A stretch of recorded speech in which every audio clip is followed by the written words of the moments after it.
Hai Apple People, yuk sayangi laptop atau PC kamu dengan rutin mengganti pasta prosesor ketika sudah kering. Ganti pasta prosesor itu perlu nggak sih? Jawabannya perlu ya Apple People. Pemilihan pasta prosesor pun nggak boleh sembarangan ya Apple People, supaya kualitas prosesor kamu tetap terjaga. Oh ya, sebelum itu yuk kita kenali tanda-tandanya.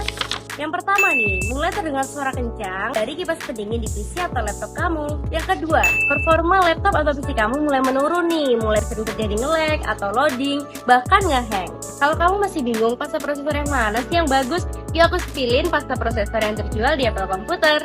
Nah, ini dia pasta prosesor merek Maxor mulai dari harga 29.000 sampai 69.000-an aja. Tipenya juga beragam, ada tipe CTG8, CTG9, dan CTG10.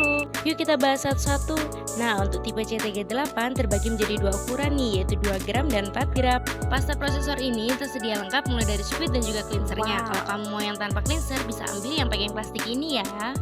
Untuk warnanya berwarna abu-abu ya, dan untuk stabilitas suhunya mulai dari minus 50 derajat sampai 250 derajat Celcius dan sampai 280 derajat untuk yang tipe CTG10.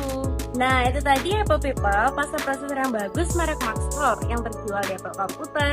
Oh ya, masalah harga pasti Apple juaranya. Apple Computer, harga murah dan garansi prima.